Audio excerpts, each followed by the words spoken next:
For the April 2026 Inspiration Collaboration, the design team is using our favorite investment products, and I'm sharing some staples from my craft room in today's video.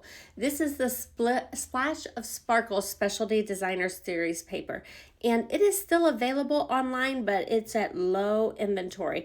Now, this isn't one of my investment pieces, but it is what I'm going to use to scrapbook my nephew's homecoming pictures. So you see this greens and blues striped paper. It's like a diagonal stripe with a very girly print on the back. And I'm going to use this as my base page. It's kind of like a watercolor stripe that is in it. I've also used the party banners dies, and there's a variety of sizes, a whole lot of them. And I'm going to bring in the party alphabet dies. These are my favorite investment pieces that I go to for scrapbooking very, very often. I would say those and some of my very basic shape dies are my most standard investment pieces. So I'm even going to cut some pictures with these alphabet or with these party banners this time. And I'm going to make my title out of the letters and banners. And I want to arrange these pictures on the right hand side. I have them in order from left to right: freshman, sophomore, junior, senior. And so I'm going to arrange them and bring in a few flip flaps, another one of my standard favorites. So you can see on these party banners that I've used some very light colors like pool party and balmy blue, and I've cut out the banners, the title, and I've also brought in a piece of cardstock and used two sides. I cut an 11-inch square and made that frame with a 10-inch square inside of it, and I just flipped it over. And so I'm going to adhere this down to my base page, and that will give just a little bit of those colors carrying over onto the right hand page that I'm using in all of my banners on the left hand page, at least some of the color that coordinates. So my nephew graduates at the middle of May, and I'm trying to do scrapbook pages, and I'm trying to get them in as fast as I can. Scrapbooking boy pages is very different for me than girl pages. I don't seem to embellish quite the same way. So trying to figure out something to make like homecoming fun. He always went with a group of friends, so I don't have any, like corsage and boutonniere to play off of flowers or anything like that.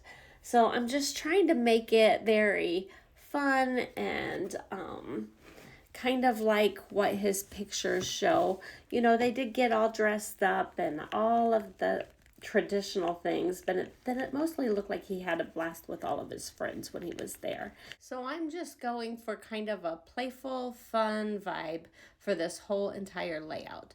So I have put down all of my papers, and what I'm really going to do is I think I want my flip flaps to go every which direction. And the more I look at this picture, I'm like, that can definitely be a 4x4 because there's nothing much extra in the picture other than the two guys. So I took out some things, and I'm going to make this one flip down instead of up.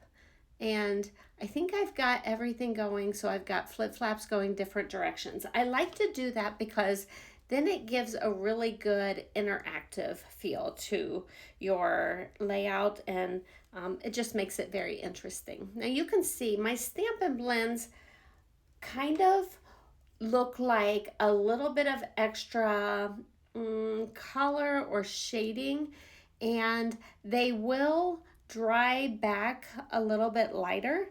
So I'm going to take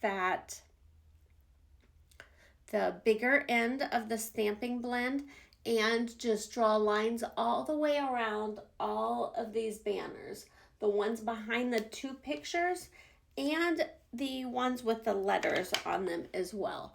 This will give it a little bit of depth and dimension. These are not perfect lines, But when we look at that background with the green and the blues, those are not perfect lines either, and it's almost a watercolor look. So I think this really will just add some depth to those banners and kind of coordinate with that whole background and not just be such a stark contrast. So I went around all the banners. I did bring in a piece of computer paper just to put behind it because you go over the edge just a little bit, and that's a good way to protect your the things underneath your page. So I went around all of the banners, and I just like that. I thought about going around where the letters were cut out, but once I finished and let them dry back a little bit, I just kind of thought the edges of the banners was enough and it didn't need much more. Sometimes I like to add like drawn lines around my layouts. Sometimes I like to draw designs around the outside of my elements or around my page. This one is just a much more subtle edge to them because it's just the Stampin Blends. But those Stampin Blends are another one of my investment pieces. I have collected all of them, and I'm getting ready to order the ones in all of the new colors that are coming out in May. I can't wait to get those in my stash as well. Now these party banners with the letters cut out go on top, and I really thought the best thing I could do with them was to pop them up with some dimensionals.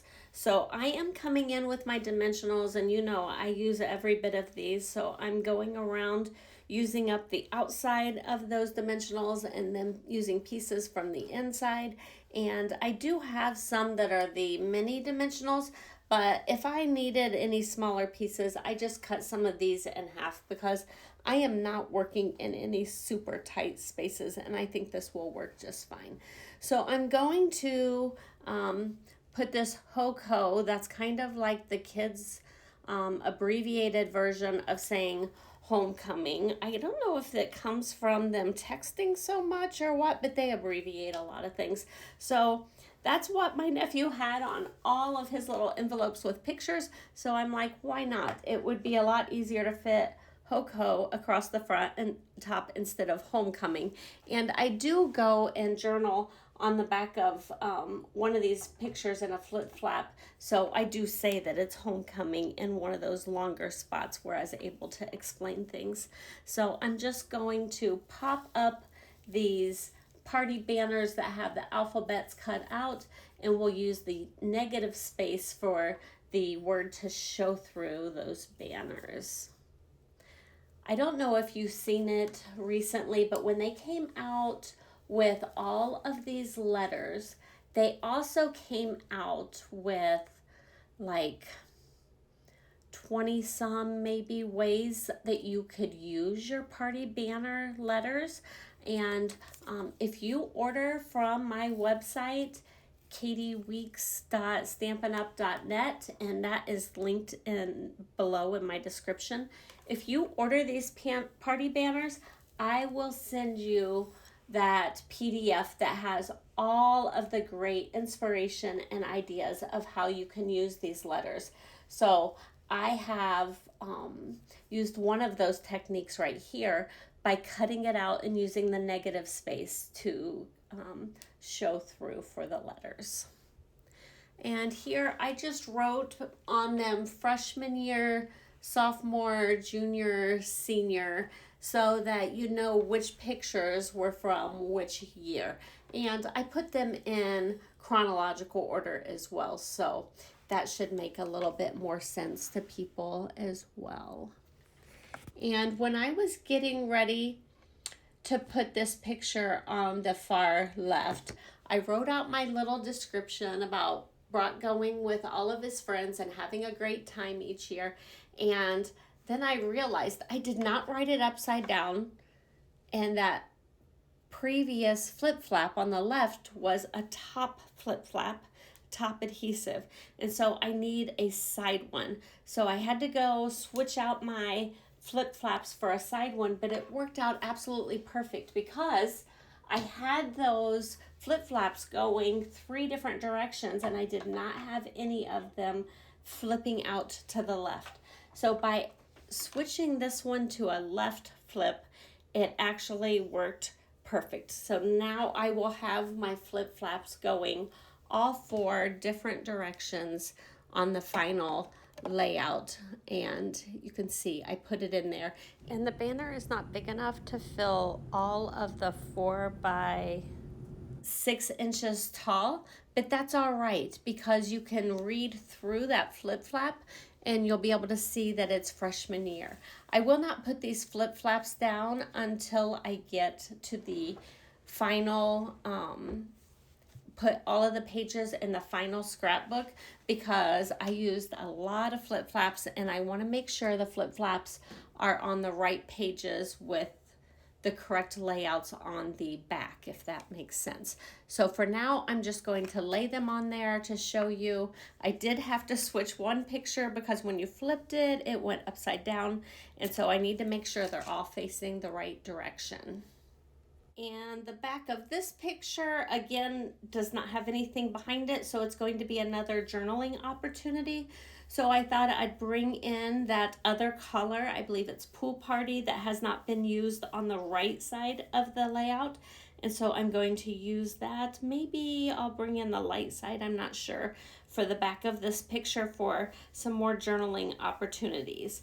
And I think Brock pretty much went with the same group of friends each time, so I will have to ask him whose names he wants me to write in for these layouts, and that should work perfectly. Now the next part is the fun part. We get to embellish. So I'm going to embellish with some of these iridescent rub-ons, or metallic rub-ons actually, and I'm also going to embellish with some iridescent gems.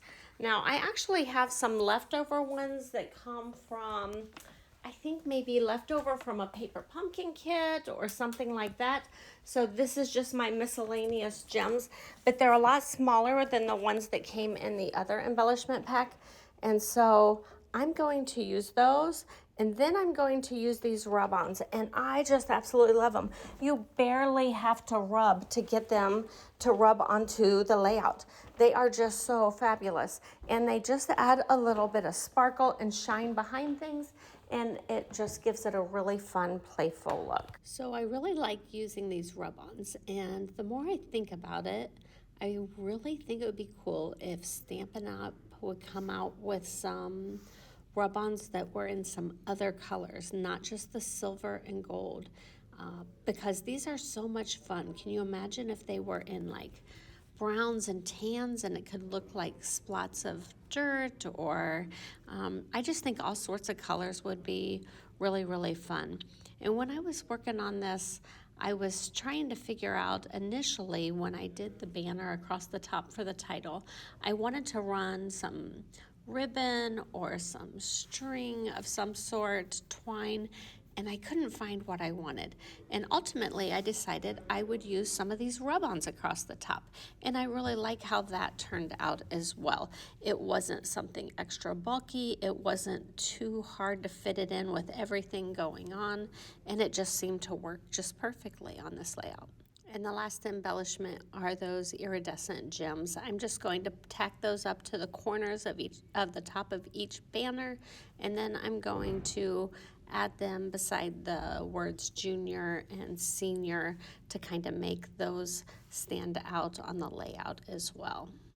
And there you have it. That's the completed layout. I hope you enjoy these last looks at the layout, and I hope you have a chance to hit the like and subscribe button, as well as go to that playlist that I have linked below on the bottom right and check out all the other creators in the Inspiration Collaboration design team. Like, comment, share, and subscribe for more crafty inspiration.